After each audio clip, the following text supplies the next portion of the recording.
अस्सलाम वालेकुम everyone, this is Peerzada Munir and welcome to broad vision classes.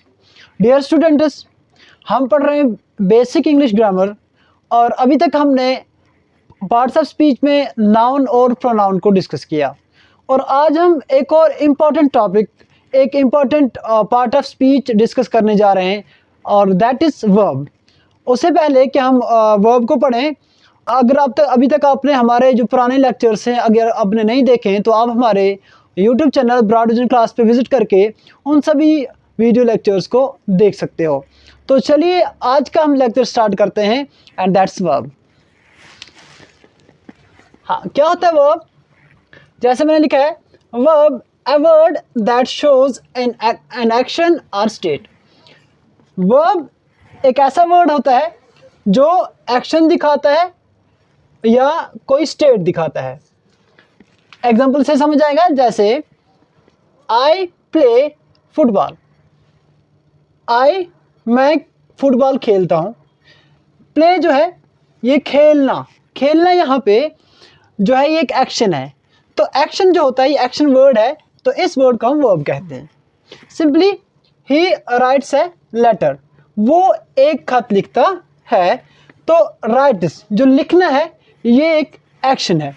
ऐसे ही कोई भी लिखना, दौड़ना, चलना, उठना, बैठना, जो भी फिजिकल वर्ब जो एक्शंस होते हैं इनको हम वर्ब कहते हैं। ऐसे वर्ड्स जो हमारे किसी भी एक्शन को बताते हैं उनको हम वर्ब कहते हैं। दूसरा मैंने बोला या कोई स्टेट जो दिखाते हैं, जैसे स्टेट मीन्स कोई सिचुएशन। जैसे ही सीम्स हैप्पी, वो खुश नजर दिख रहा है यानी खुश नजर आ रहा है। दैट मीन्स नजर आना, ये कोई एक फिजिकल वर्क नहीं है बल्कि यहाँ पे जो है ये उसकी सिचुएशन बता रहा है। सीम्स जो है ये सिचुएशन बता रहा है, तो इसको हम बोलते हैं स्टेटिव वर्ब। या आई लाइक बुक्स, मुझे बुक्स पसंद है यानी मैं बुक्स को पसंद करता हूँ। तो यहाँ पे लाइक जो है ये कोई फिजिकल एक्शन नहीं बता रहा है बल्कि ये एक सिचुएशन बता रहा है। तो ऐसे वर्ड्स जो फिजिकल एक्शन नहीं बल्कि एक स्टेट बताएं, एक सिचुएशन बताएं, ऐसे वर्ब्स को हम बोलते हैं स्टेटिव वर्ब्स। तो दो तरह के यहाँ पे वर्ब्स हैं, वर्ड्स हैं, जो आधे वो हैं जो एक्शन दिखाते हैं, आधे वो हैं जो स्टेट दिखाते हैं। तो ये जो है इस तरह हम समझ सकते हैं कि वर्ब क्या होता है। उसके बाद हम देखते हैं वर्ब के हमारे पास बहुत सारे टाइप्स हैं। जैसे सबसे पहले ये है मेन वर्ब होता है, ऑक्सिलरी वर्ब है या इसी को हम हेल्पिंग वर्ब भी कहते हैं, और ट्रांजिटिव वर्ब है, इंट्रांजिटिव वर्ब है, रेगुलर वर्ब है, इरेगुलर वर्ब है, फाइनाइट वर्ब है और नॉन फाइनाइट वर्ब है। तो इन सभी वर्ब्स को, इन सभी टाइप्स को हम वन बाय वन डिस्कस करते हैं। मेनली हम वर्ब को जो है दो मेन टाइप्स में डिवाइड करते हैं, that is main verb and helping verb. Main verb जैसे प्ले है, राइट, रन, वॉक, सिंग, स्लीप, यानी कोई भी ऐसा एक्शन जो फिजिकल एक्शन हो या स्टेटिव हो, यानी जो स्टेट्स बताता हो या कोई फिजिकल एक्शन बताता हो, ऐसे वर्ड उसको हम मेन वर्ब कहते हैं। या लाइक है, थिंक है, ऐसे ही। जैसे इन एग्जाम्स में है ही सिंग्स है सॉन्ग, वो गाना गाता है। दैट मीन्स एक्शन क्या करता है, सिंग, गा रहा है, ठीक है। तो यहाँ पे एक्शन जो है, एक्शन वर्ड सिंग्स है, तो ये एक मेन वर्ब है। ऐसे ही she is reading a book, ये पढ़ना यहाँ पे जो है ये एक मेन वर्ब है। और उसके बाद है हेल्पिंग वर्ब। हेल्पिंग वर्ब क्या होता है? हेल्पिंग वर्ब को आप फर्दर जो है हम इसको दूसरे वर्ड्स में ऑक्सिलरी वर्ब भी बोलते हैं। और ऑक्सिलरी वर्ब ये फर्दर डिवाइड होता है दो और पार्ट्स में, जैसे प्राइमरी हेल्पिंग वर्ब और मॉडल वर्ब। प्राइमरी जो हेल्पिंग वर्ब है इसकी कितनी फॉर्म्स हैं? तीन फॉर्म्स। जैसे इसकी बी फॉर्म है, डू फॉर्म है, हैव फॉर्म है। इसकी जो बी फॉर्म है उसमें क्या क्या आता है? इज आता है, एम आता है, और आता है, वाज आता है और वर आता है। ऐसे इसकी डू फॉर्म में डू, डिड और डज आता है। और इसकी हैव फॉर्म में हैव, हैज, हैड आता है। तो इनको हम हेल्पिंग वर्ब क्यों बोलते हैं? क्योंकि ये सेंटेंस में मेन वर्ब को हेल्प करते हैं, यानी उसकी कंप्लीट सेंटेंस को कंप्लीट करने के लिए, उसका कंप्लीट मीनिंग देने के लिए ये मेन वर्ब की हेल्प करते हैं। जैसे I am playing he is writing a letter. यहाँ पे राइटिंग से पहले इज आया है, राइटिंग मैन वर्ब है और इज जो है वो इसकी राइटिंग की हेल्प करता है। तो इस तरह हम इसको कहेंगे he is writing a letter, that means is जो है राइटिंग की हेल्प कर रहा है, तो ये यहाँ पे एक हेल्पिंग वर्ब है। या आई am playing cricket, that means कि प्लेइंग जो है ये मैन वर्ब है और एम जो है ये इसकी हेल्प कर रहा है। तो जो मैन वर्ब की हेल्प करते हैं तो इनको हम बोलते हैं हेल्पिंग वर्ब्स। और लेकिन ऐसा है कि कभी हेल्पिंग वर्ब जो है वो सेंटेंस में जो है एक्ट करता है एज ए मैन वर्ब। वो तब करता है जब जो सेंटेंस में मैन वर्ब ना हो, तब हेल्पिंग वर्ब जो है वो एक्ट करता है एज ए मैन वर्ब। जैसे ही इज अ टीचर, इसको यहाँ पे हम बोलेंगे कि ये इज जो है ये हेल्पिंग वर्ब यहाँ पे नहीं है, ये एक मैन वर्ब है। उसके बाद दूसरा टाइप जो हमारे पास वो हेल्पिंग वर्ब का है, दैट्स मॉडल वर्ब्स। जैसे कैन है, कुड है, मे है, माइट है, विल है, वुड है, शैल है, शुड है, मस्ट है, ऑट टू है, नीड है, डेयर है। तो ये जो है मॉडल्स को हम एक अलग टॉपिक में डिस्कस करेंगे।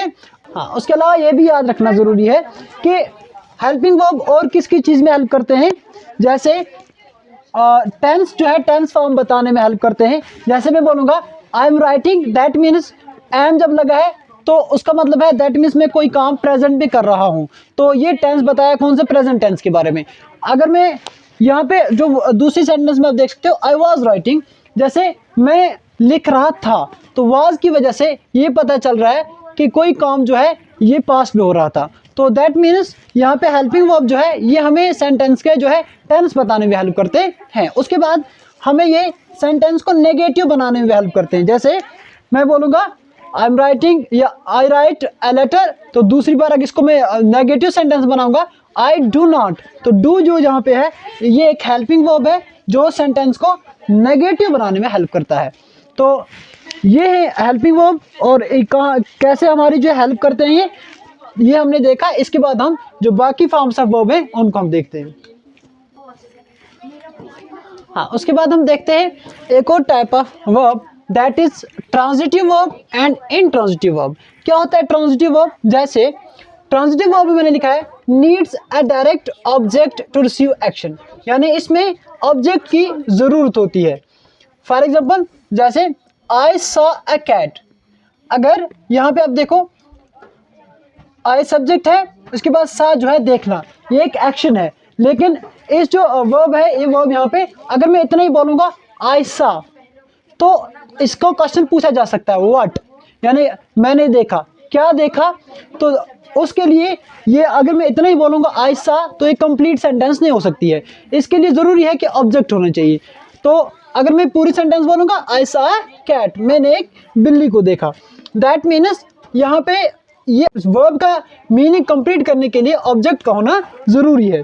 ऐसा ही दूसरे आप देख सकते हो the man killed a snake, अगर मैं इतना ही बोलूँगा the man killed, that means तो इसमें हम ऐसा पूछ सकते हैं द मैन किल्ड व्हाट, उसने क्या मारा।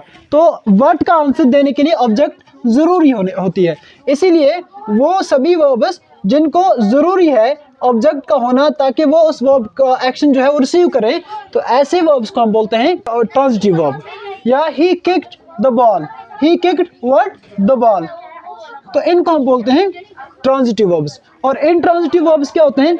वो वर्ब्स जिनमें ऑब्जेक्ट की ज़रूरत नहीं होती है। जैसे यहाँ पे ही हैज़ अराइव्ड, वो पहुँच चुका है, तो इसमें हम व्हाट, क्या, हूँ, क्या जो है किसका, ऐसा कुछ भी नहीं पूछ सकते। ही हैज़ अराइव्ड व्हाट ऐसा नहीं पूछ सकते, he has arrived that means वो पहुँच चुका है, ये सेंटेंस कंप्लीट हो रही है। या दूसरे में शी डाइड, तो डाइड, शी डाइड के बाद हम ऐसा नहीं पूछ सकते शी डाइड व्हाट, नहीं, शी डाइड यानी कि सेंटेंस कंप्लीट हो रही है, इसको भी ऑब्जेक्ट की ज़रूरत नहीं पड़ती है। डाई यहाँ पे ये एक वर्ब है, तो इस वर्ब को आगे ऑब्जेक्ट की ज़रूरत नहीं पड़ती है। तो ऐसे वर्ब्स जिनको ऑब्जेक्ट की जो है ज़रूरत नहीं पड़ती है उनको हम बोलते हैं इनट्रांजिटिव वर्ब्स। या तीसरी सेंटेंस है ही इज़ स्लीपिंग, वो सो रहा है, तो वो क्या सो रहा है ये हम ऐसा नहीं पूछ सकते, यानी कि इसको भी ऑब्जेक्ट की ज़रूरत नहीं है। ऐसे वर्ब्स जिनको ऑब्जेक्ट की ज़रूरत नहीं होती है इनको हम बोलते हैं इनट्रांजिटिव वर्ब्स, और जिनको ऑब्जेक्ट की ज़रूरत होती है जो एक्शन रिसीव करने के लिए,